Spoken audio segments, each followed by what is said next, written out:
Baik, Sidik. Oke. Terima kasih banyak kepada para hadirin yang telah menyempatkan waktu untuk mengikuti diskusi dengan judul Seni dan Filsafat yang akan dibawakan oleh Bapak Alfatri Adlin. Dulu saya sering ikut kelasnya Bapak Alfatri ini di Salman waktu itu ya. Hmm. Untuk untuk acara kali ini Bapak Alfatri yang akan membawakannya langsung mengenai seni dan filsafat, estetika filsafat dan Islam. Untuk moderatornya sendiri sekarang sudah ada Kak Fauzan yang akan menjadi moderator untuk diskusi kita hari ini. Untuk itu silakan kepada Bapak Fauzan untuk membawakan acara ini lebih lanjut.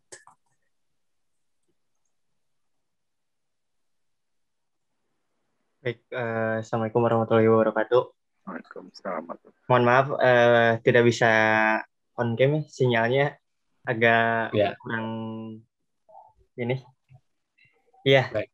berbicara seni dan filsafat. Hari ini kita sering mendengar ya anak-anak muda berbicara misalkan tentang suatu medium seni, entah itu di Instagram atau pakaian dan lain-lain mengenai tentang estetik atau estetika. Misalnya ini tempat kopi ini estetik banget gitu. Terus pakaian ini estetik banget gitu. Kita sering mendengar gitu saat ini di zaman modern kali ini. Berbicara tentang estetika juga apa ya? Tidak selalu berkaitan erat dengan kesenian. Akan tetapi pada awal mulanya, pada sejarahnya, estetika sendiri itu berasal dari akar kata Yunani, yaitu kalau tidak salah aesthetics, yang berarti keindahan, dan itu merupakan suatu kajian epistemologi gitu, sebuah kajian yang prinsip dasar pengetahuan manusia, bukan tentang mengenai seni itu sendiri. Tetapi dalam perjalanannya seni seni berubah arti pada abad ke-18 kalau tidak salah oleh seorang estetikawan yaitu Alexander, siapa kalau saya tidak salah ingat namanya, Alexander. Dia mulai mengubah istilah, mengalih arti tentang estetika itu sendiri gitu. Dari zaman dahulu keindahan atau estetika itu berada dalam segitiga konseptual yang isinya adalah segitiga tentang kebaikan, yang gara-gara kebenaran, gara-gara dan ditegur keindahan. apa? Lalu seni sendiri jarang sekali dibahas dalam medium yang rasional, karena seorang pemikir pada abad 18 pun pernah berkata bahwa keindahan itu adalah aku tidak tahu gitu apa maksudnya. Jean Qua Aus kalau tidak salah istilahnya, sebuah frasanya. Jadi keindahan itu saya tidak tahu apa gitu. Jadi jarang sekali seni, keindahan, estetika itu dibahas dalam suatu medium yang rasional seperti cabang-cabang filsafat yang lainnya. Nah, untuk hari ini, bagaimana sih kita melihat perkembangan atau perjalanan seni melewati apa ya, tanda kutip, gelapnya zaman gitu, dengan keindahannya, bagaimana dia bisa bertahan sampai saat ini di era modernisme ini, di era avant-garde ini. Terus bagaimana sih kita cara membaca seni dengan filsafat itu bagaimana, ataupun sebaliknya malah filsafat dibaca oleh seni. Dan langsung saja untuk itu saya waktu dan tempat saya persilakan kepada Bung Alfatri Adlin untuk mengobrol atau berbagi tentang estetika seni dan filsafat itu sendiri. Silakan Bung. Ya, makasih Bung Fauzan. Assalamualaikum warahmatullahi wabarakatuh. Saya sebetulnya membuat sebuah makalah yang tapi belum selesai karena panjangan ya. Tapi PowerPoint-nya, kerangkanya udah ada. Boleh share screen-nya dulu ya.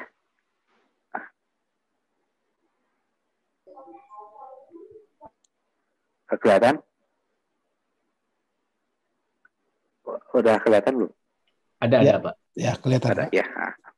Jadi saya mencoba ngomongin sejarah estetika dan filsafat ini. Saya mencoba membandingkan antara di Barat dan dilema yang dihadapi umat Islam ya gitu.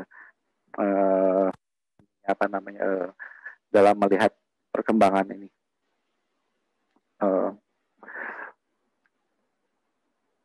Pertama itu adalah apa itu seni gitu ya. Kalau merujuk kepada BBI sih karya yang diciptakan dengan keahlian yang luar biasa gitu ya ininya. Kalau dalam bahasa Latin itu kemahiran atau kepiawaian dalam mengerjakan sesuatu. Kemahiran, kepiawaian. Ini sebenarnya lebih dekat dengan akar kata yang ada di bahasa Yunani yang sering dikalikan sebagai akar ini seni atau awal dari seni. Gitu. Nah, ini turun jadi ke bahasa-bahasa lainnya. Tapi dalam bahasa Yunani-nya itu adalah teknik. Teknik itu sering disebut sebagai itu padanan seni dalam bahasa Yunani. Kebetulan saya membuat tesis tentang kemarin saya waktu ujian proposal juga saya berkata kepada Pak Bambang, Pak Yasef, saya mengatakan teknik sebagai art itu nggak terlalu tepat kalau buat saya, gitu ya. Kalau buat saya itu teknik itu adalah state of the art, gitu. Jadi Platon itu dalam kitab Politeia yang lebih dikenal sebagai The Republic gitu, itu menceritakan tentang seorang gembala yang bisa memelihara dan menggembalakan domba sampai domba itu gemuk sehat gitu loh. Nah berarti apa? Tekniknya si gembala itu memelihara domba, menggembalakan domba sampai gemuk dan sehat. Itu tekniknya dia. Orang menyebutnya keahlian. Seringkali terjemahkan sebagai keahlian. Tapi sekali lagi prinsip utama di tekniknya Platon itu adalah kemampuan yang paling prima, kemampuan paling utama yang kamu miliki itu pasti buat orang lain. Emangnya kamu bisa buat dirimu sendiri kan pasti buat orang lain menikmatinya. Kita bisa menulisnya bagus, ya itu kan untuk dibaca sama orang, gitu. Jadi kemampuan terbaik yang kamu miliki itu pasti buat orang lain. Kayak mirip prinsipnya pohon itu nggak ada yang makan buahnya sendiri, pasti buat yang lain. Gitu. Nah, kemudian teknik kedua, saya menyebutnya teknik pertama itu tadi, teknik kedua itu baru untuk dirinya. Gembala domba, dia kemampuannya apa? Keahlian dia paling utama menggemukkan darah domba sampai gemuk. Setelah itu kemampuan utama dia. Dia membuat domba itu menjadi sehat. Tapi ketika teknik kedua yaitu untuk dirinya dia jual, bisa aja dia ketipu. Bisa aja tiba-tiba harga domba lagi turun. Gitu kan ya. Nah, hal-hal kayak gitu teknik kedua yang untuk dirinya saja itu bisa jadi tidak baik hasilnya. Nah, Platon mengemukakan untuk menunjukkan bahwa seorang pemimpin itu pasti memimpin untuk kesejahteraan rakyatnya, bukan untuk kekayaan dirinya. Jadi kalau ada pemimpin kayak gitu, itu bukan tekniknya sebagai pemimpin, maksa jadi pemimpin, gitu. Nah itu yang disebutnya tidak adil dan tidak utama kalau di Platon. Jadi saya lebih kalau pribadi ini state of the art teknik itu, bukan art atau seni keahliannya, bukan. Jadi dalam hal ini berarti setiap kemampuan yang dimiliki siapapun yang itu merupakan kemampuan yang paling dia kuasai dan paling bagus, yaitu nggak ubahnya karya, gitu. Karena kemampuan dia menguasai itu. Nah, kemudian seni sebagai poiesis itu membuat sesuatu dari yang sudah ada, gitu. Jadi zaman dulu itu tuh tidak, orang-orang tuh lebih sering membuat karya seni itu dalam coba membuat dari sesuatu yang sudah ada. Makanya kalau Platon itu membedakan antara dua itu eikaistiken gitu ya, sama fantastiken gitu. Jadi membuat sesuatu yang mirip, jadi patung Platon dengan wajahnya Platon yang dibikin mirip gitu. Atau sesuatu yang fantastiken ya, para dewa-dewa, Pegasus kayak gitu ya. Tapi itu diulang-ulang. Gitu loh. Jadi mereka hanya akan mencoba sesuatu yang sudah ada. Nah, itu. Ini poiesis ya. Jadi seni sebagai poiesis itu dan ini mewakili seni-seni tradisional pada umumnya. tradisional itu mencoba membuat apa yang sudah ada, yang sudah dibikin oleh generasi sebelumnya diulang-ulang, gitu loh. Nanti saya akan menunjukkan karena di filsafat pun tendensinya sama di filsafat yang lama. Nah, kemudian seni dengan kebenaran. Di era Yunani kuno itu, yang namanya benar, baik, dan indah itu satu kesatuan. Yang benar itu pasti baik, yang baik itu pasti indah, dan yang indah itu pasti benar. Gitu loh. Jadi buat mereka itu kesatuan. Benar dan baik, indah ini dipilah itu di era modern. Di era modern kan kita mengenal moralitas privat dan publik, ya kan? Orang boleh aja nggak boleh ngelanggar lampu lalu lintas, nggak boleh ngegebukin orang, nggak boleh nyuri karena kamu melanggar publik. Di wilayah privat kamu mau gonta-ganti pasangan, mau gonta-ganti cewek, cowok, bahkan begitu gonta-ganti selang-seling, itu ruang privat. Itu orang modern. Socrates enggak, orang-orang zaman dulu enggak. Moralitas privat satu. Makanya ketika Socrates ditawarin untuk nyonggok kabur, dia nggak mau. Apa yang saya ajarkan sama kamu? Katanya. Dirinya diadili dihukum dengan tidak adil daripada melanggar hukum negara. Gitu. Dan dia tidak punya kehidupan yang asketis gitu. Dilanjutkan kayak gini di brand filsafat. Nah, kalau dalam dunia modern, estetika itu lebih pada merupakan persoalan kebenaran eksistensial dan eksperiensial. Apa itu? Nanti akan terlihat dalam bentuk langsungnya. Saya mengambil seni rupa karena lebih mudah dilihat, gitu. Nah, kebenaran eksistensial dan eksperiensial ini beda dengan kebenaran moral, kebenaran persoalan idealitas, juga kebenaran ilmiah. Ini berbeda. Jadi kebenaran eksistensial apa itu? Nah, kita lihat dalam contoh ininya langsung. Saya masih ngebahas dulu ini. Nah, mulailah tadi seni sebagai poiesis, sebagai kreasi. Seni sebagai kreasi itu apa? Membentuk sesuatu yang belum ada. Jadi menghasilkan bentuk baru. Jadi yang dulu itu poiesis, modern itu kreasio. Nah, bagi Arthur Clive Bell gitu ya, itu tuh seni itu adalah bentuk bermakna, signifikan home. Makanya jangan heran kalau ada pisang di lakban lakunya sekian ribu dolar gitu ya. Ya karena dia ketika ada di lakban disimpan di galeri jadi bentuk bermakna. Gitu loh. Jadi paling definisi yang paling umum dan paling kena untuk semua bentuk seni adalah bentuk bermakna. Dan utak-atik bentuk yang memberi makna pada pengalaman sebagai bentuk refleksivitas modern. Gitu. Nah, kalau Danto mengatakan seni adalah pengejauhan tahan, itu aja. Jadi jangan heran, nanti akan kita lihat bentuk bermakna itu seperti apa, gitu. Jadi saya banyak ini kan contoh konkretnya ya. Nah, seni sebagai kreasio ini sangat terlihat dalam konsep dialektika Hegel gitu, modern ya. Jadi tesis, antitesis, sintesis, maju begitu. Jadi buat orang modern itu sesuatu harus maju, progres baru. Gitu loh. Jadi nah ini semangat untuk menghasilkan kebaruan ini merupakan dasar modernisme gitu loh. Kenapa modern kan artinya modo baru ya, barusan. Jadi mereka selalu baru ingin baru. Nah itu saya belum bentar lagi nih. Saya kemudian akan bahas tentang estetika yang tadi ya, dibahas sama moderator. Itu oleh Alexander Gottlieb Baumgarten gitu. Dia mengatakan sebagai filsafat keindahan. Tapi sebetulnya awalnya estetika itu secara bahasa Yunani, artinya itu jadi aistenomai itu dalam dan ada kata aistenomai itu dalam bahasa dalam kitab suci. Jadi ketika Yesus mengajari para muridnya, apakah kalian mengerti, memahami gitu aistenomai yang dikatakan. Itu terkait dengan suatu pengajaran agama sebetulnya awalnya. Nah, aesthetikos itu adalah mempersepsi, ya, pencerapan, mencerap, gitu. Nah, bagaimana seni rupa tuh, seni modern terlahir, paling mudah melihatnya melalui seni rupa, yaitu ketika munculnya kamera. Ketika muncul kamera, itu kan seniman yang tadinya ngegambar berhari-hari itu sekali jepret jadi loh. Dulu pakai mesin ya gitu loh misalnya. Hari ini pakai HP tinggal digini jepret-jepret orang bisa berapa kali.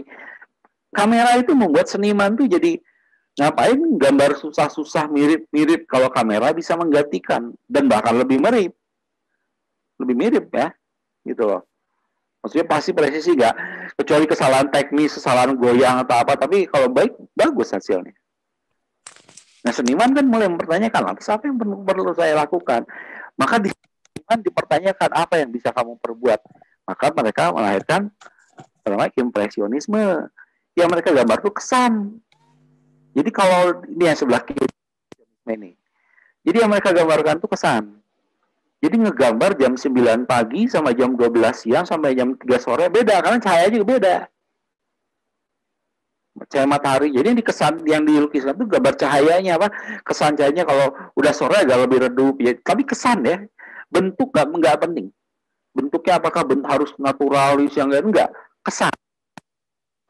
Kesan dari ya, maka mereka ngegambar harus sangat cepat karena mereka pengen menggambar ini digambar jam 9 pagi gitu.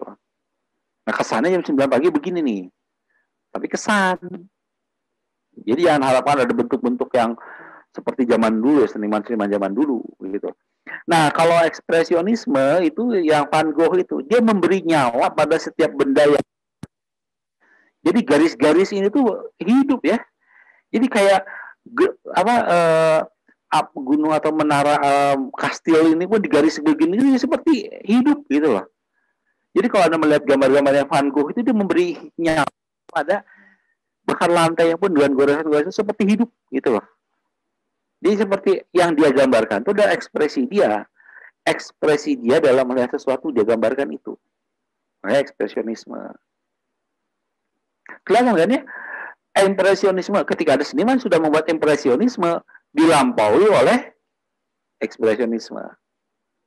Nah kelihatan ya, seni sebagai kreasio membuat sesuatu yang baru. Ketika orang sudah membuat ekspresionisme, seniman berikutnya nggak mau ngulang lagi, maka mereka menghasilkan kubisme. Gambarnya gambar dari kubisme itu kayak anak-anak gambar lah. Ini gambaran pendekatan paling mudah. Anak-anak itu kalau ngegambar tuh ini orang matanya 2 digambarin 2, hidungnya mancung digambarin hidungnya miring dari samping gitu loh. Mulutnya bagus, mulutnya ke samping. Jadi kayak gambarnya lukisannya Picasso yang perempuan yang menangis, matanya 2 ke sini, hidungnya ke sana gitu loh. Jadi dia seperti dilihatkan ininya tuh apa bidang gambarnya itu si orang yang sedang digambarnya. Kemudian abstrak itu artinya sederhana ya, bukan nggak karuan, tapi nggak sederhana. Ini pohon yang banyak daun dan banyak sebagainya disederhanakan di begini dan ini hasil abstraksinya, hasil penyederhanaan pohon itu begini. Ya. Nah kemudian ekspresionisme abstrak. Nah kemudian setelah ini melampaui kubisme melampaui ekspresionisme, kubisme dilampaui oleh abstrak. Abstrak dilampaui lagi oleh ekspresionisme abstrak. Dengan gambar yang dicoret. Ini muncul lagi surrealisme yang saya gambarkan mimpi. Jadi Salvador Dali dengan lukisan-lukisan menggambarkan mimpi. Kemudian masuklah zaman perang. Perang dunia 1, 2. Nah orang mulai merasa absurd ya hidup modern nih. Orang mencipta teknologi dan sebagainya, tapi cuma buat bunuh-bunuhan gitu. Akhirnya muncullah gerakan dadaisme. Nama dada ini lahir dari kata anak kecil yang ngomong, kalau bayi itu ngomong dada. Gitu loh. Nah di sini sering disebut sebagai anti seni. Seninya nggak estetis sama sekali ya, karena mereka ingin menceritakan ya manusia juga hidup udah nggak beradab kok. Gitu. Nah akhirnya nih contoh salah satu paling gampang kalau bentuk bermakna itu gimana nih? Ini tempat ini ya. Biasa buang air kecil gitu, tiba-tiba dikasih tanda tangan di galeri, langsung jadi karya seni. Botol rak disimpan jadi gitu ya. Tapi kalau botol rak di dapur ya nggak bermakna, tapi ketika dia disimpan di galeri jadi bermakna gitu. Bermaknanya apa? Nah itu yang oh ini karena dia menggambarkan suatu apa, bisa begitu. Ketika udah dari media gambar-gambar gini terus mulai tiba-tiba ngambil barang jadi dijadiin karya seni.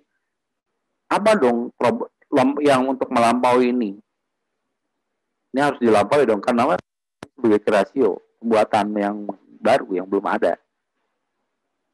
Dilampaui dengan gimana kalau senimannya sendiri yang jadi karya seni. Gitu.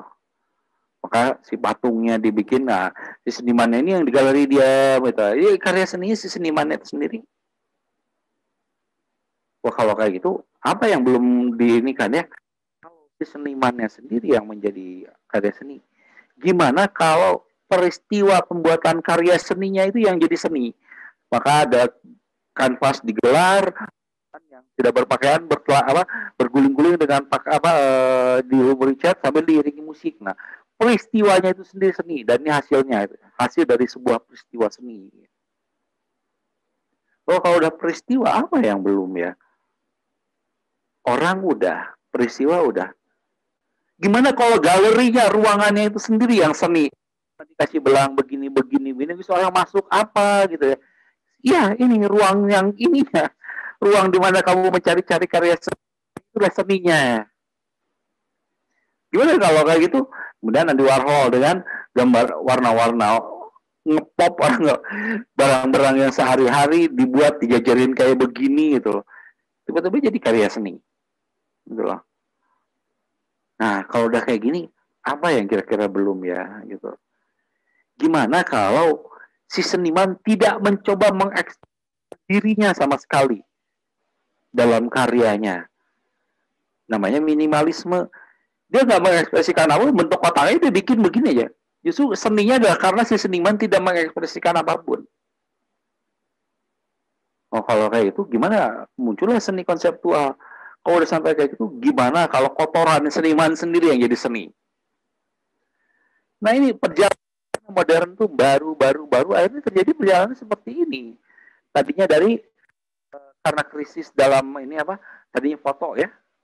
Tadi orang gambar mirip, tiba-tiba muncul kamera, muncul krisis. Nah, tanggapannya impresionisme, kubisme, dadaisme, surrealisme. Nah, setelah ini dicoba dalam bentuk mencoba menghadirkan realitas dalam bentuk yang lain, tiba-tiba muncul tahap kedua, mencoba menghadirkan yang tak terhadirkan, yang tak tergambarkan, yang muncul karya-karya abstrak. Sampai minimalisme tadi. Sampai akhirnya apa? Meninggalkan sama sekali karya seninya itu sendiri gitu loh. Konseptualisme. Nah, paling gampang nih lihat nih, sejarahnya kayak gini. Ini perjalanan seni modern. Dia bergelut dari sini terus gitu loh. Perubahan ininya. Sebentar. Ini saya sampai di sini dulu bentar ya.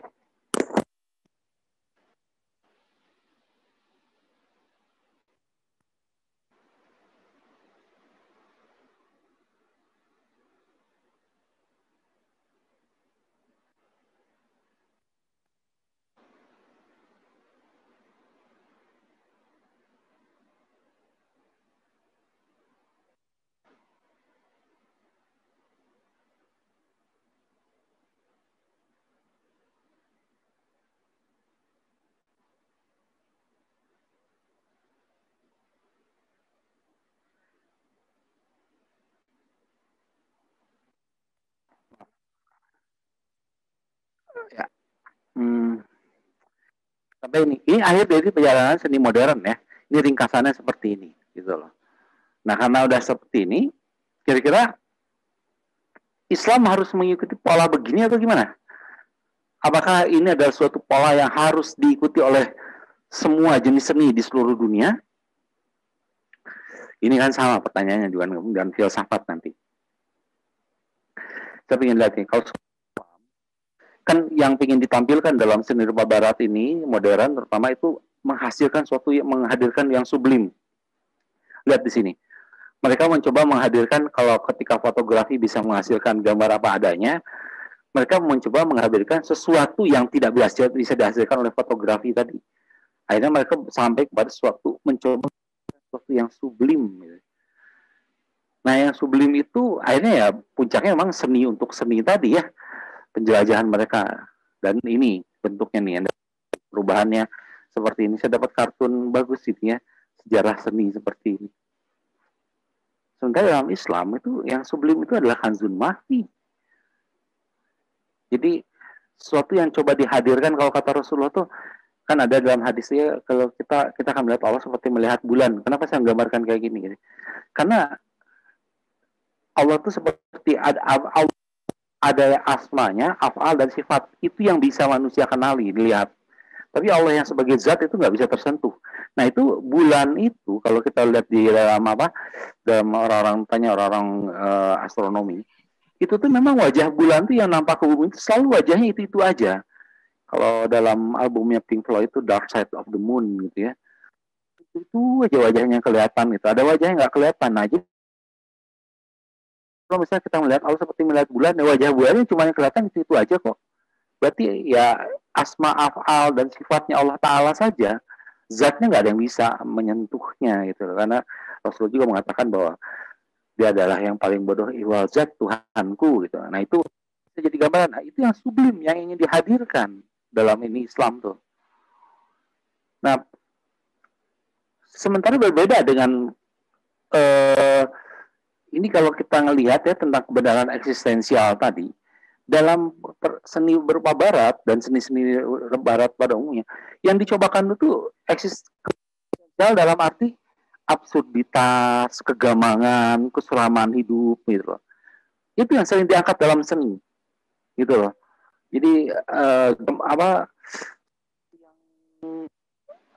gimana ya gitu. Apalagi kalau baca novel-novel modern tuh ketika dia sangat dalam tapi absurditas hidup, penderitaan, kengerian, nah kayak gitu-gitu. Sementara dalam Islam itu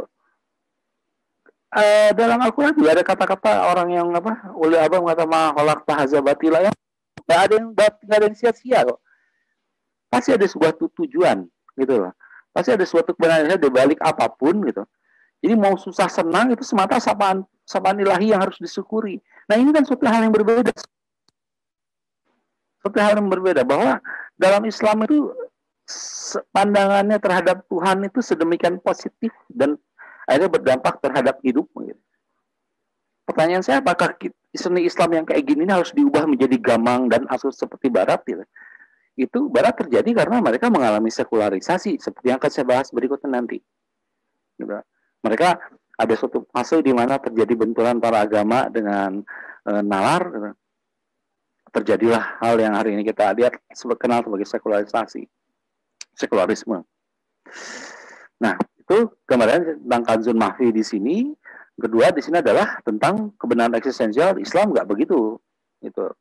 Tidak ada kebenaran eksistensial tentang kegamangan gitu. Mereka kalau baca puisi Rumi juga cuma cerita tentang Tuhan. Rumi nggak cerita tentang gitu-gitu ya. Karena hidup tidak dipandang dalam sisi senegatif itu. Ya. Nah kemudian konsepsi lain adalah konsepsi tentang umul kitab dan kitabul mubin. Jadi gambarannya gini, ini suatu hal yang fraktal dalam ini konsep spiritual Islam tuh ya, dalam transendensinya itu. Kalau alam semesta itu adalah kitab penjelas, maka induk kitabnya adalah Al-Quran misalnya gitu. Kalau Al-Quran itu adalah kitab penjelas, maka induk kitabnya adalah Al-Fatihah. Kalau Al-Fatihah adalah kitab penjelas, induk kitabnya adalah Bismillahirrahmanirrahim. Jika Bismillahirrahmanirrahim adalah kitab penjelas, maka induk kitabnya adalah Bismillah. Nah, Bismillah itu induk kitab penjelas, maka induk kitabnya adalah Ba. Gitu. Nah, itu sudah lama dikenal kayak gini. Nanti silahkan cari dalam hazanah tasawuf kayak gini nih. Ada ini. Makanya salah satunya penjelasan Ibn Arabi adalah istilah tentang zunun. Zunun itu adalah artinya itu ini dawat baktinta gitu loh. Nabi Yunus itu sebut zunun ya, ikan namanya ikan paus gitu ya, ini ikan lah. Jadi di dalam seekor ikan ada seorang nabi yang sangat mengenal Allah Ta'ala gitu loh. Nah, bak tinta ini huruf nun ini ada satu titik. Ini seperti sama ini perumpamannya gini. Nah ini seperti bak tinta, titik satu hazanah yang kemudian diambil oleh kolam. Nah, hadis tentang kolam yang telah dituliskan. Bahkan ada surat Nun ya, surat Al-Qalam di awalnya tentang Nun gitu. Nah, dari kolam ini di Nun ini diambil tuh diturunkan ke bawah menjadi huruf ba. Nih, ketika huruf ba itu maksudnya adalah dari yang tadinya kanzun mahfi diketurunkan ke bawah menjadi alam ini, alam yang sudah tercipta ini. Jadi ini sebelum tercipta dalam Nun, ketika diturunkan sudah jadi alam semesta ini gitu. Dikebawa, dikeluarkan. Tapi saat dia dikeluarkan itu harus ada fungsi Allah sebagai Rob, yang sebagai alif.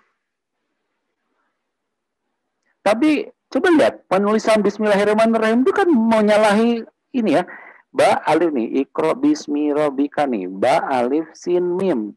Kenapa Bismillah nggak ada sin alifnya? Karena alifnya di depan gitu ya. Alif, ba, ini karena apa? Ini Rob, simbol Rob. Nah, perumpamaan kayak gini akhirnya memang membuat hasanah-hasanah macam kayak gini itu memang membuat, kalau buat saya make sense kalau seni yang pertama kali muncul dan banyak dikenal di dunia Islam itu adalah ya kaligrafi ya. Ini nun gitu, dengan demi kolam gitu loh. Ini kan ini nun dan kolam gitu. Itu. Ini aja udah menunjukkan ya, sejak awal tuh konsepsi seni Islam tuh sangat ilahiyah gitu loh ya, sebetulnya. Kelihatan sekali ini apa konten ininya, dimensi esoteriknya gitu. Kemudian berkembang ke berikutnya nanti ada Islamic pattern dan kemudian mukornas juga yang seperti ini. Mengulang-ulang, ini seperti yang saya katakan tadi, ini mirip yang kayak gini nih. Kita berumur kita diulang-ulang gitu loh. Jalkuan juga katakan ulang gitu. Ada suatu, kalau orang barat akan melihatnya sebagai suatu ketakutan akan ruang kosong. Tapi dalam dunia Islam itu gambaran tentang suatu yang diulang yang tidak ada yang sia-sia gitu. Nah ini nanti akhirnya karena masih di Jazirah Arab, ketika mulai berpindah ke arah India, Irak, Iran, mulai ke India juga gitu nanti di Mogul gitu. Ini muncul miniatur painting. Miniatur painting ini cara lukisannya mirip kayak anak kecil ngelukis ya. Anak lukisan ke atas ya, ininya. Jadi orang-orangnya disusun ke atas gitu loh. Kalau orang barat tuh kan melihatnya perspektif ya. Orang-orang barat tuh kalau ngegambar, kalau kita ngelihat itu harus kayak kalau motret, nah gitu harus ada titik perspektif yang gitu loh. Orang tuh makin kelihatan ke belakang tuh makin kecil. Kalau ini kan sama aja gedenya. Karena dia gambarnya ke atas. Kayak perspektifnya dinaikin ke atas gitu. Nah, tapi di sini juga ada penggambaran misalnya sosok-sosok yang api, kepalanya ruh katanya ini, simbol ruh gitu. Bahkan Rasulullah tuh digambarkan dengan ruhnya badan. Ini tetap aja ada dimensi-dimensi esoteriknya gitu dalam karya-karya seperti ini pun gitu. Ini di Jazirah Arab, di India. Tapi mulai ketika pindah ke Indonesia, yang memang diambil diapropriasi itu adalah seni-seni Hindu ya. Tapi banyak ini tetap ada yang sejalan dengan Islam. Maksudnya yang menunjukkan bahwa ya kalau makanya jangan heran kalau para sufi itu banyak yang berpandangan agama itu memang awalnya dari satu sumber kok gitu. Maka ketika di seni Hindu itu diapropriasi Arjuna dan sebagainya, itu tetap menyampaikan pesan yang sama gitu. Wayang gitu. Ini simbol ruh gitu kan ya. Wayang dihiasin bagus-bagus, tapi yang tampilnya ini jiwa, yang tampak di layar bayangan itu jasadnya. Ini sama dengan An-Nur 35 itu. Tentang dalamnya ada misbah, ada zujajah, ada miskat yang tak tembus gitu. Itu kan kalau disimbolisasikan yang lain jadi begini.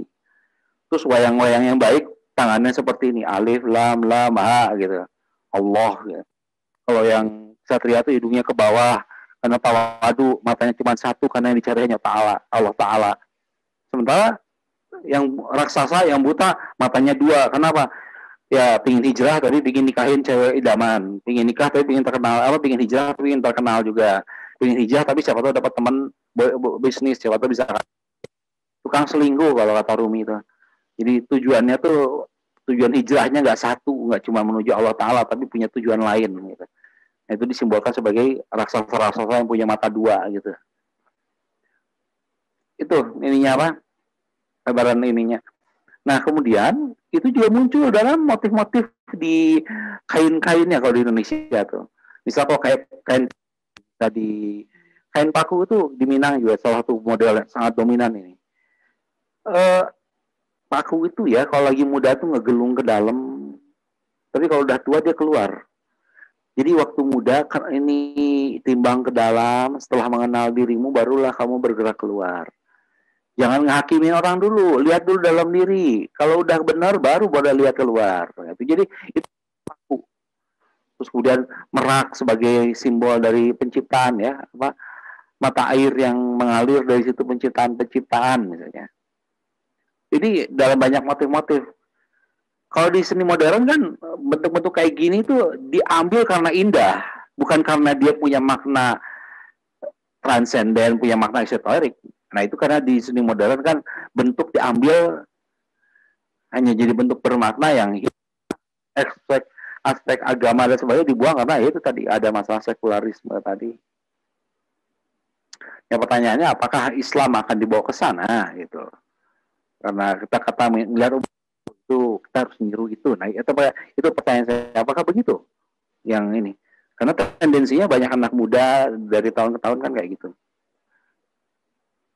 Nah kemudian, yang saya melihat salah satu karya seni yang terbaru yang dilakukan oleh salah seorang dosen di FSRD adalah melakukan neodekolase gitu.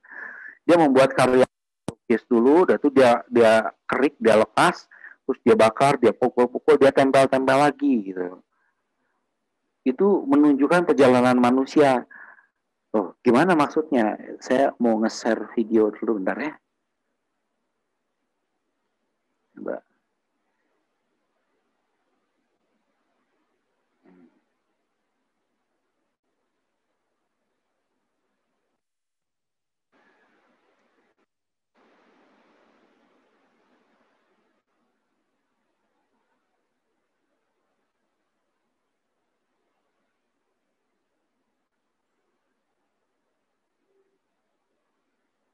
Bowl is broken in Japan.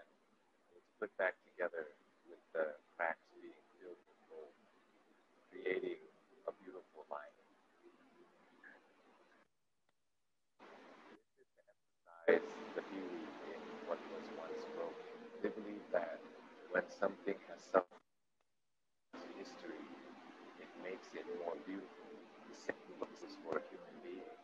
Everything that you've been through, everything that you're going through, doesn't make your life uglier. Or it may seem that way when you're going through it. Choose to paint all struggles with gold and make it beautiful and beyond repair. You can pick yourself up and learn from what's happening and become a better person from it. Videonya nggak tampak. Kenapa? Videonya nggak muncul. Oh. Say, look at what I've been through. Bentar ya.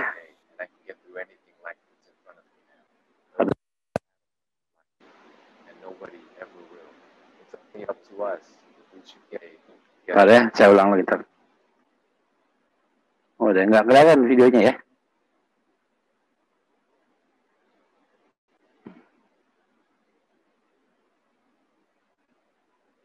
Oh, bentar. Oke. Ya. When a bowl is broken in Japan, it's put back together with the cracks being filled with gold, creating a beautiful lining. This is to emphasize the beauty in what was once broken. They believe that when something has suffered damage and has a history, it makes it more beautiful. And the same goes for human beings. Everything that you've been through, everything that you're going through, doesn't make your life uglier, although it may seem that way when we're going through it. It's up to us to choose to paint our struggles with gold and make it beautiful.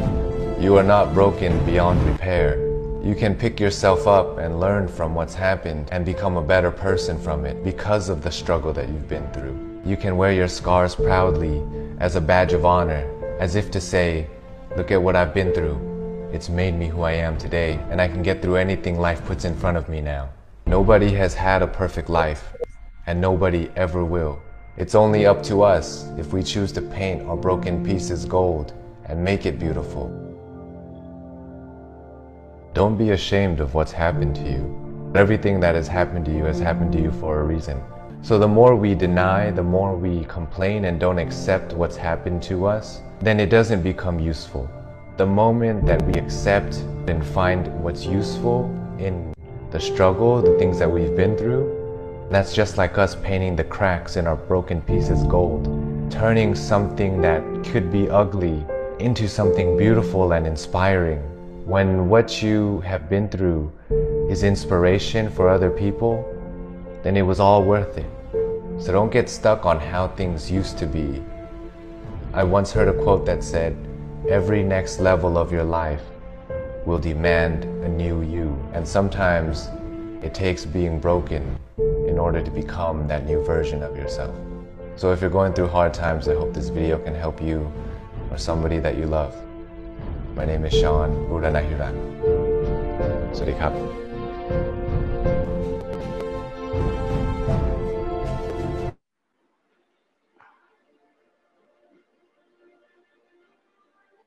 Ya,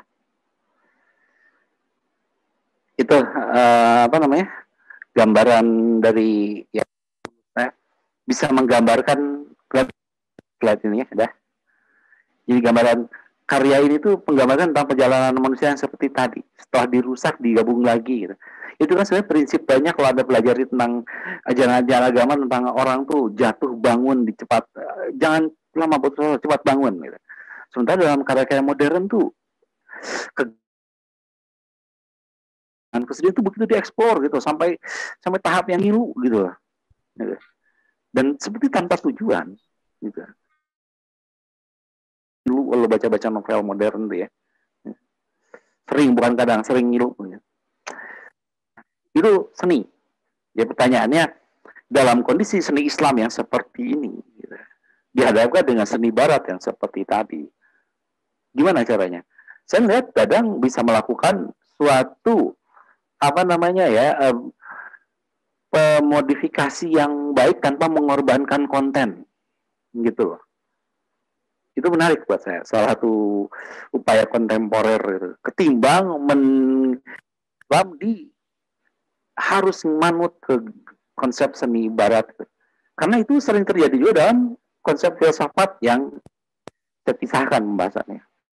Kalau Prado itu mengatakan, itu ada satu kecenderungan yang sama dari para pemikir kuno, mereka tuh hanya ingin meneruskan pemikiran yang lama saja, tidak mencoba membuat pemikiran yang baru. Makanya salah satunya gambarannya filsafat di zaman Platon itu dan Socrates itu definisikan sebagai ilmu latihan untuk mati sebelum mati. Anda silahkan baca kitab Phaidon. Itu eksplisit disebutkan di sana. Bagaimana cara mati sebelum mati tadi? Melepaskan jiwa yang terpaku oleh kepada tubuhnya sendiri oleh epitunya, itu syahwat, dan tumos, itu hawa, kepaku gitu. Nah, lepaskan itu, nah filsafat itu latihan untuk mati itu. Gitu. Makanya di zaman dulu tuh namanya filsafat itu the art of living, teknetobio, seni untuk hidup, gitu loh. Bukan kerumitan di kepala, jago baca Derrida tapi nggak bisa mengendalikan diri, hidup berantakan, nggak bisa mengendalikan hasrat, semau. Gitu. Jadi antara kerumitan di kepala dengan etika, dengan sikap hidup itu satu hal yang terpisah. Gitu.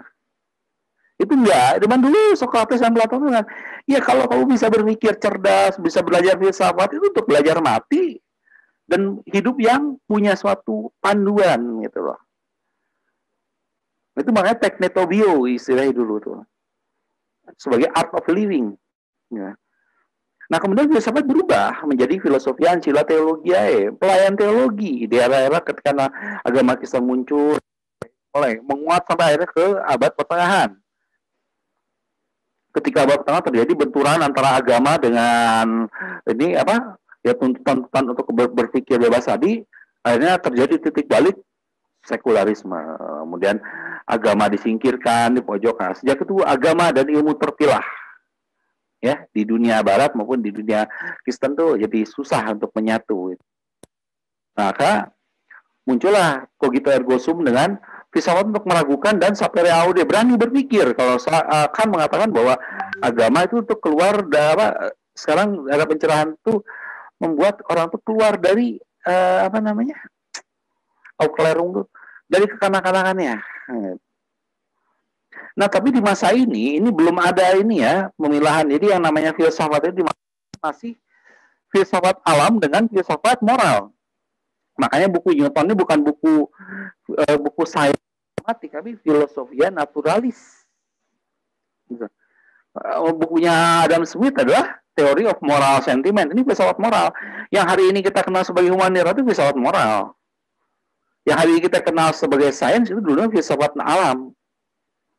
Nah, yang namanya spesialisasi terpilah-pilah mulai banyak itu dan bidang-bidang itu kan revolusi industri. Itu hasil dari revolusi industri. Nah, dari sini, akhirnya setelah berkembang jadi banyak terpilah-pilah gitu ya, terjadi diferensiasi dan mulai filsafat itu bermacam berbagai aliran, kemudian bisa muncul aliran yang berbeda saling bertolak belakang tapi sama-sama logis gitu ya. Itu kan kita lihat kalau melihat baca filsafat itu sejarahnya sejarah pertengkaran gitu.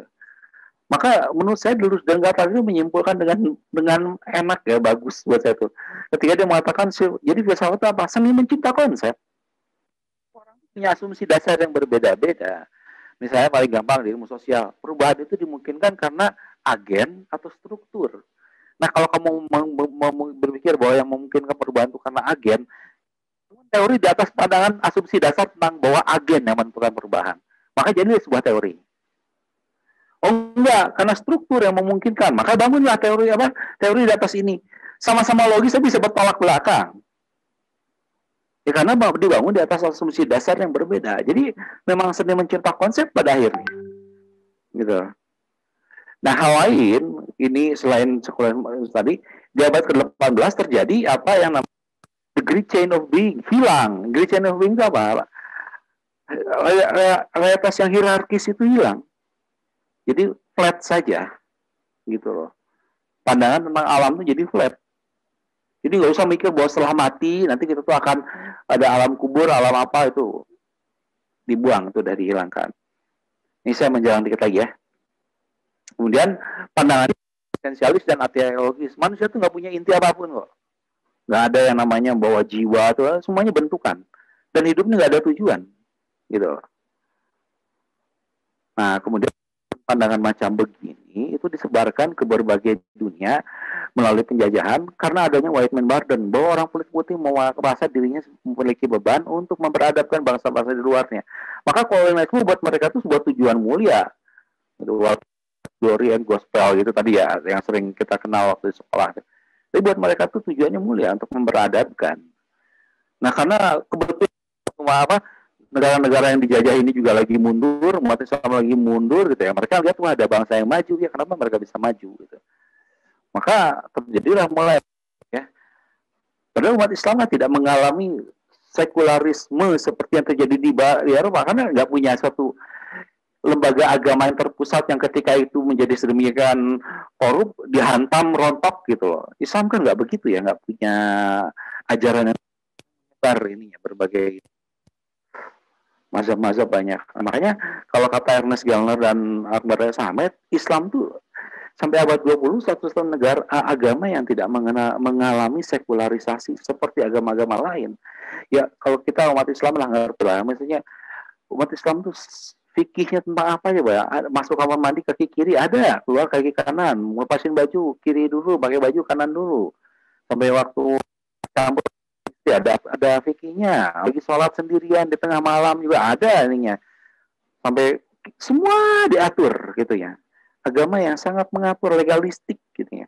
Jadi untuk kalau kata Akbar Samet, jadi Islam cuma ada pilihan jadi Muslim atau enggak sama sekali, karena hukum itu begitu berat gitu. Ketika masuk jadi seorang Muslim ya mati, maka ada warisnya begini, kalau lahir apa kayak gitu, disunat, nah wajib disunat kayak gitu-gitu. Jadi kalau nggak mau ngejalan itu ya bukan Muslim gitu loh, nggak udah memang tidak ada pilihan gitu. Hidupnya selalu seperti itu.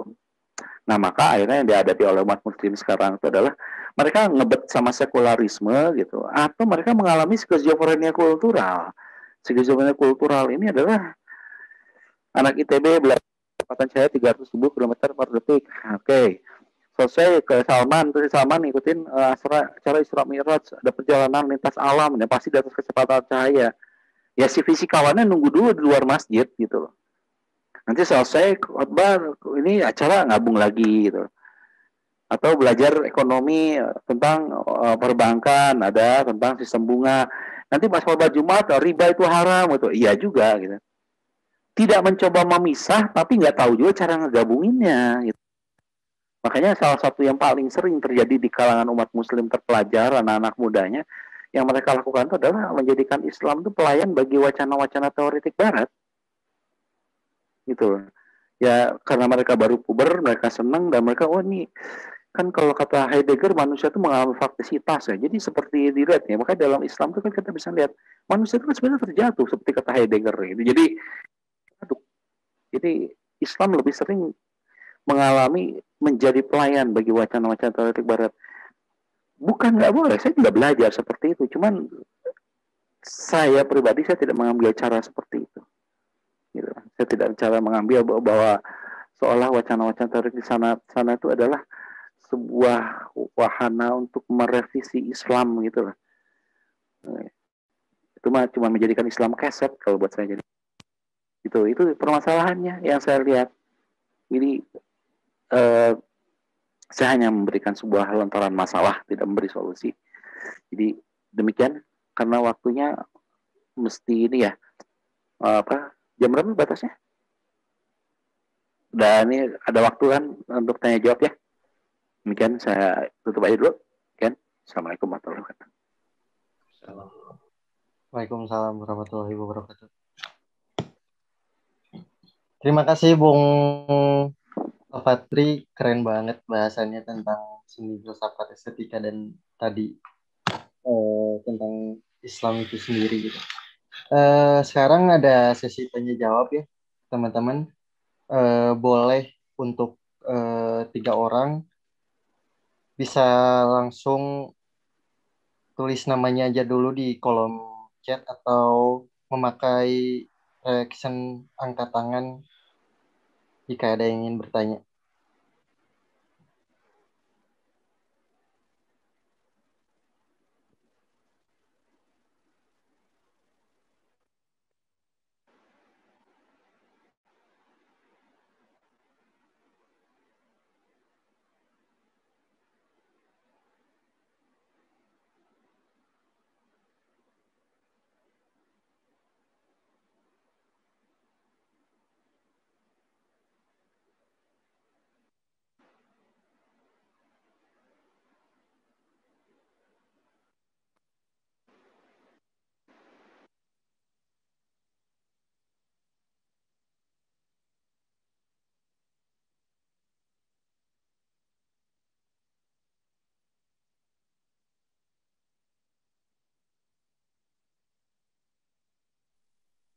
Barusan Ben Kasiel di kolom chat bertanya daftar-daftar buku referensi untuk mempelajari seni Islam dan filsafat katanya Bung Al-Fatri.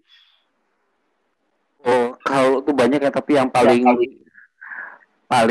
apa namanya, biasanya di Indonesia paling mudah tersedia itu udah diterbitkan oleh Mizan tuh yang Oliver Leaman itu ya.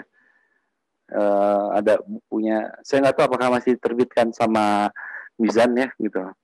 Sebenarnya ada beberapa buku-buku, tapi seringkali itu buku-buku lama ya. Saya juga ada beberapa buku yang saya beli itu waktu tahun 90-an, waktu saya masih kuliah gitu, ada gitu. Sayangnya zaman buku-buku kayak itu jarang terbitin lagi gitu ya, karena mungkin pembelinya juga sedikit berani ngambil ini. Tapi ada beberapa ini kok, ada terutama yang paling terkenal tuh Oliver Leaman ya. Terus tapi kalau yang saya punya biasanya beberapa itu buku-buku yang glossy, yang tebal tuh, yang jadi dia karena penuh gambar jadi eksklusif itu saya beberapa punya yang kayak gitu ya gitu. Ya, waktu itu kan suka ada obralan ya, kadang di IKP ada obral dijual berapa masih murah-murah gitu. Nggak tahu kalau sekarang harganya berapa itu gitu. Jadi kalau ini mungkin saya harus apa namanya di list apa aja itu karena apa namanya ya kebanyakan buku lama ya. Saya nggak melihat lagi buku-buku seni Islam di masa sekarang di zaman-zaman sekarang terbitin gitu lah. Saya pikir mungkin karena penerbit juga nggak mau beresiko ya gitu menerbitkan buku yang nggak banyak yang beli gitu sih. Kalau filsafat Islam lebih banyak ya itu malah ya Pak Mulyadi Kartanegara tuh jauh banyak produktif banget itu orang. Itu lebih filsafat Islam lebih banyak. Seni Islam yang sedikit tuh. Itu sih. Mas siapa tadi? Ben Kasil. Dalam definisi bagaimana seni Islam dapat diaplikasikan di zaman sekarang dalam dampak terbaiknya. Kalau buat saya tuh gini ya, ada pepatah dalam bahasa Indonesia tuh, berburu ke padang datar dapat rusa belang kaki, berguru ke palang ajar bagai bunga kembang tak jadi. Yang sering jadi buat saya tuh agak menjadi sintesis aneh itu adalah eksplorasi yang setengah matang gitu ya, nggak sampai habis gitu ya. Jadi kalau kata Heisenberg tuh ya, kamu belajar ilmu alam gitu ya, tapi kalau kamu teguk terus, kamu akan menemukan Tuhan di dasar gelas. Nah, mencapai dasar gelas ini jarang. Karena banyak orang juga kadang-kadang semangat belajar gitu. Waktu mahasiswa, begitu lulus, tiba-tiba muncul tuntutan. Ada yang minta dinikahin, karena kan janji udah sama-sama lulus, kita mau bangun rumah tangga. Ketika mau nikah, harus cari kerja. Ketika udah mulai masuk dunia kerja, nah mulai itu. Sementara penelusurannya pada pembelajaran hal seperti itu mungkin baru di awal. Gitu.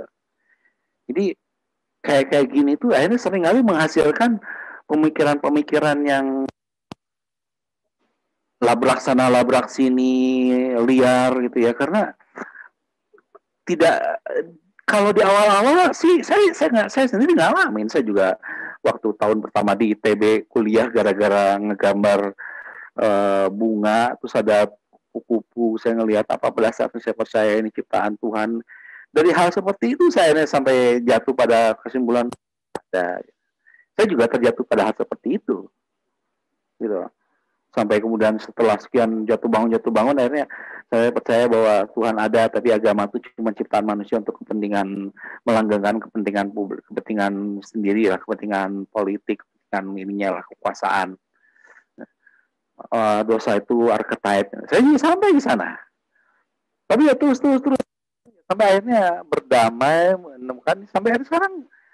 Kalau dikatakan bahwa saya udah 24 tahun jadi orang tarekat, ya sebelum juga saya jatuh ke dunia-dunia macam begitu. Jadi kalau saya ngeliat anak-anak muda liar pernyataannya Tuhan tuh nggak ada, sebenarnya saya cuma ngeliat kayak saya dulu ya. Tapi kan orang tuh kalau udah tua, emang dia mau apa maksudnya? Kalau dia stagnan begitu melulu, jangan-jangan dia nggak kemana-mana gitu loh. Jadi kalau buat saya tuh ada proses di mana awal belajar orang tuh cenderung brutal, liar, itu namanya gitu. Tapi ya kalau dia terus mencari itu, pada akhirnya ada perubahan kok, ada kematangan. Itu yang saya suka melihat tuh, ada orang yang belajar filsafat, tapi ya cuma berhenti di nyentriknya gitu. Ya tapi itu pilihan dia, gitu. Tapi kalau buat saya, kalau belajar sampai terus, kejar sampai ke dasar. Gitu. Pasti ketemu sesuatu yang akan membuat kita tuh ya. Yang sering kali menjadi masalah tuh karena belajarnya tanggung-tanggung gitu. Jadi kalau saya sih sarankan gitu ya, kalaupun sekarang jadi masih nakal, masih kayak gitu, ya asal jangan berhenti aja. Gitu. Saya juga sama kok. Maksudnya saya tidak dalam posisi menghakimi karena saya juga menjalani hal seperti itu dulu. Tapi yang saya sarankan jangan berhenti. Nah, cuman kan banyaknya karena tiba-tiba muncul benturan-benturan dalam hidup gitu loh. Ya, seringkali ada yang kayak gitu-gitu. Jadi kalau saran saya sih belajar sampai jauh sampai ini. Mau belajar fenomenologi sampai dedaknya kejar. Gitu. Mau belajar postmodern sampai dedaknya kejar. Gitu. Jangan setengah-setengah. Gitu. Kalau saya sih nyaraninnya begitu. Bukan hati-hati belajar filsafat nanti ateis. Enggak, saya. Ateis itu biasanya di langkah pertama kok, di tegukan pertama. Gitu. Kalau ini saya sih, pengalaman saya ya. Saya hanya berbicara betul pengalaman.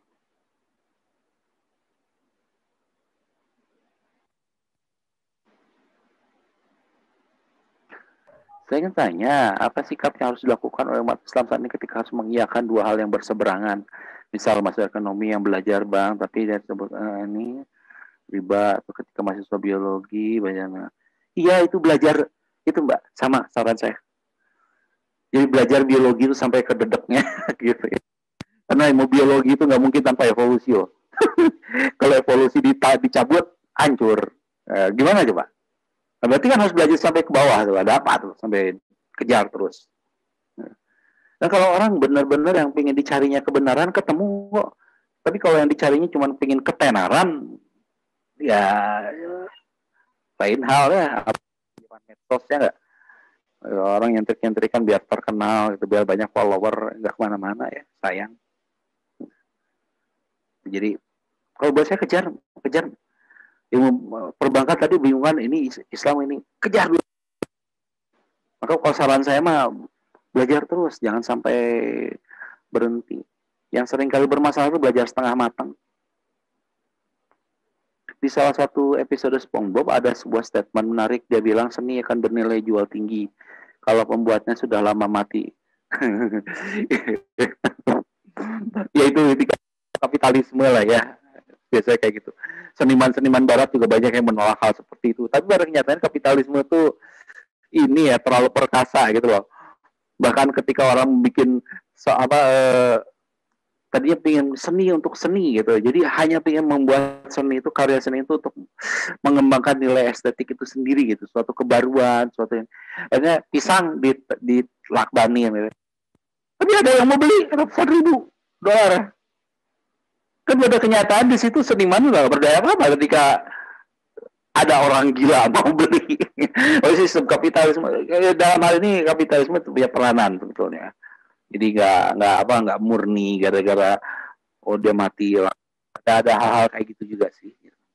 Tuh ada juga seniman-seniman yang udah mati karyanya juga nggak terkenal juga ya, ada juga. Akhir-akhir ini makin muncul fenomena dan prestise yang dijual harga selangit meskipun tidak punya nilai estetis menurut awam. Misalnya pisang dilakban tadi, pisang kasih frame gitu ya, lukisan persegi panjang, geometri, bahkan patung virtual, patung yang nggak ada bentuk itu kemarin ada yang beli. Karena ada lucu katanya ada anak ada yang main-main ke galeri terus dia nyimpen nanas di atas meja kosong di galeri itu, dia tinggalin. Dia katanya si pemilik galeri nggak ngelihat, ini karya seni, dia tutup pakai kaca gitu. Ada lelucon begitu ya untuk menunjukkan bagaimana. Akhirnya memang saya baru dapat baca artikel beberapa minggu yang lalu itu katanya ada unsur ini juga, unsur cuci uang katanya. Jadi beli karya kayak gitu untuk cuci uang. Itu ada hal permainan di baliknya lah. Itu selalu ada hal yang tak terduga lah. Tapi kalau saya sih lebih suka kepada karya-karya yang mati, karya-karya seni abstrak. Saya masih wujudnya ada gitu ya, yang bisa diapresiasi gitu. Saya masih lebih konvensional kalau saya. Gitu. Apa definisi mahal dalam sebuah karya seni? Entah ya, ada bisa jadi mahal tuh karena sesuatunya bermakna buat orang itu, ada yang memang mahal dalam arti bentuk uang ya gitu. Tapi ini suatu hal yang ada bukunya ya, kenapa karya seni itu mahal. Saya perlu lihat, mungkin situ ada jawabannya gitu. Karena kebetulan saya belum pernah membeli karya seni mahal, tapi pernah diberi karya seni oleh seniman. Nah itu diawet-awet di rumah. Kalau seandainya konsepsi seni kontemporer adalah kosong umumnya atau melepaskan nilai tradisional, apakah di masa depan seni akan kembali pada bernilai? Bisa jadi begitu juga sih, karena itu yang terjadi pada seni postmodern ketika bahkan seni pun gitu ya, ketika akhirnya seni kebaruan itu udah sampai kepada ada seniman mengiris-iris kemaluannya sambil happening dan mati gitu. Aduh, dan ada di YouTube itu ini ya. Ada seniman yang kemudian bikin happening dan kemudian nembak kepalanya sendiri ya. Saya yang baru melakukan ini gitu. Ya pada saat itu ketika hal yang paling absurd pun sudah dilakukan, apa yang bisa dilakukan ketika mentok ya? Balik ya. Kalau saya sih melihat bisa jadi akan begitu. Bagi bola yang kayak gitu-gitu, kalau saya ngelihat lebih kepada sensasional ya, nggak akan jadi, apakah itu akan menjadi suatu tren? Kayaknya saya nggak berpikir apa ya gitu.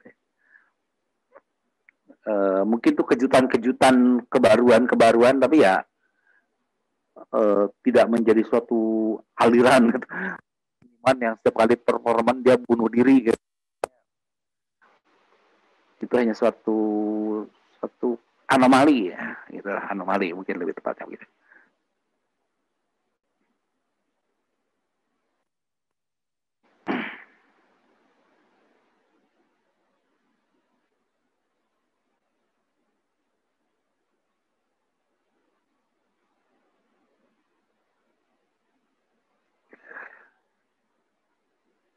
Seni terbaik, tersedih, terrumit, terkompleks adalah seni hidup gitu. Ya. Jadi, bagaimana dalam budaya kontemporer, apakah ada definisi? Itu justru yang tantangan ya. Makanya buat saya tuh apa yang sudah dicoba dirintis oleh Kang Dadang, kebetulan saya menjadikan beliau juga salah satu ini saya penelitian untuk disertasi saya gitu. Jadi ada penggabungan antara nilai-nilai tradisional dapat nilai esoterik yang dari begitu gitu ya sudah jadi suatu pola gitu. Tapi kemudian dibahasakan dengan bahasa visual baru gitu. Nah itu saya betul-betul melihat ada upaya-upaya untuk seperti itu. Karena untuk berhenti di belakang dengan bahasa-bahasa ini lama, nggak mungkin. Kita udah di zaman budaya visual, internet, ngebuka Google aja udah langsung segala elemen visual menyerbu mata kita gitu loh. Ini suatu kita untuk menampilkan suatu kebaruan juga, tapi tanpa mengorbankan isi. Nah gimana tuh? Misalnya, buat saya itu tantangan kalau buat saya. Ada yang kemudian menyampaikan dan memeluk seni barat dengan berbagai nilai-nilainya begitu saja gitu, ada. Jadi, kalau saya lebih mendukung upaya yang dilakukan oleh ini Dadang Sudrajat, dosen FSRD itu dalam mencoba menampilkan seni rupa Islam baru. Buat saya itu suatu hal yang menjanjikan. Upaya tafsiran baru yang perlu disambut baik, sangat harus dikembangkan lebih jauh. Atau sebenarnya kalau dalam musik itu seperti Panji ya gitu ya, Sakti, dia menyanyikan lagu-lagu yang nadanya sofistik gitu ya, tapi dinyanyikan dengan unplugged, dengan ini gitu bukan dengan gambus atau bukan gitu loh. Seperti orang dengan satu gitar gitu main ininya, terus kadang dengan band lengkap gitu ya, tapi sofistik gitu loh. Itu cara-cara ini ya, kan biasanya selama ini kalau pesan-pesan agama itu agak lebih formal, ini agak lebih cenderung esoterik. Ini menarik kan buat saya ketika diangkat menjadi lirik-lirik lagu dan disampaikan dengan gaya-gaya yang musik yang sudah biasa kita kenal. Mungkin gitu, itu salah satu upaya ya. Menurut saya itu satu upaya kreatif.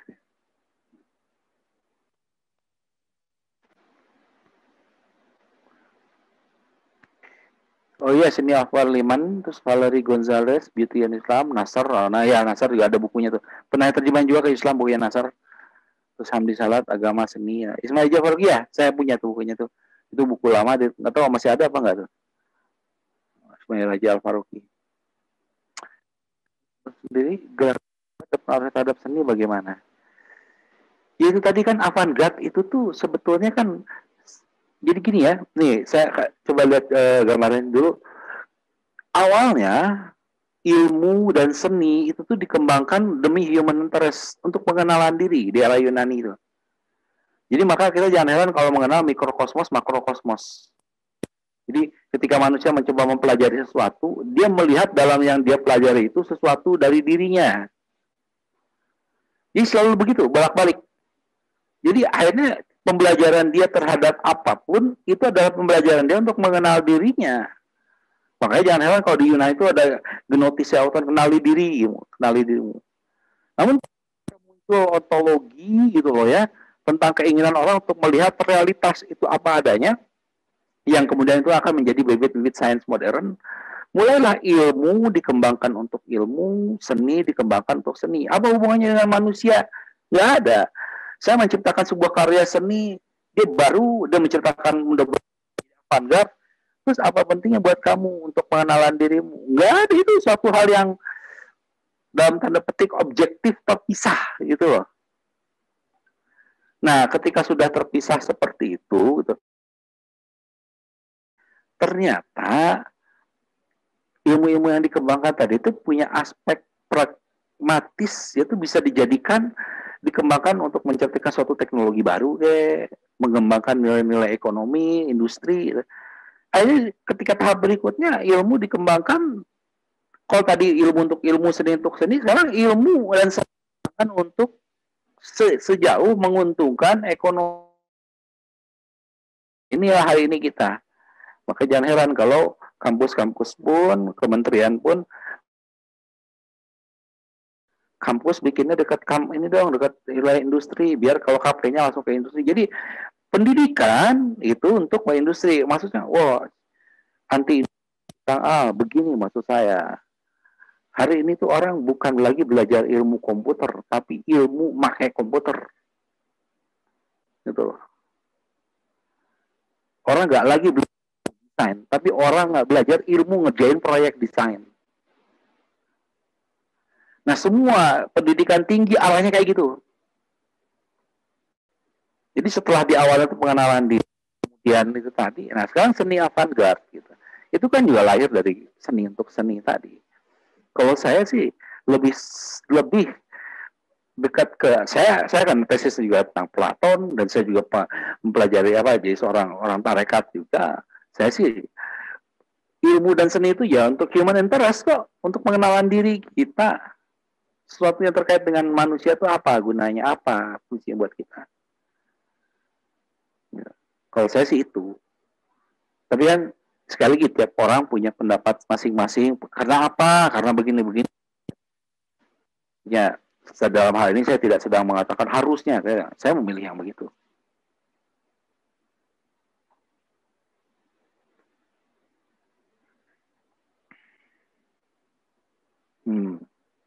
Demikian apa, Mas Fauzan ya.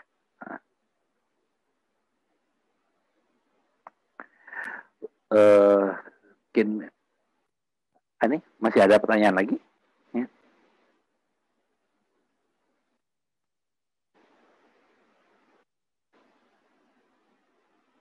Ya, silakan. Boleh kalau ada pertanyaan terakhir?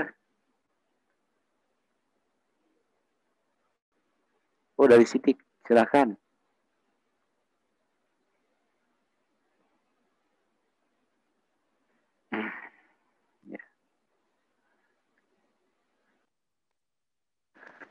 Seni di eranya khususnya Eropa, di mana agama jadi bagian yang tak terpisahkan gitu dari kehidupan, kerap turut campur dalam sebuah karya seni, Creation of Adam. Iya, memang itu.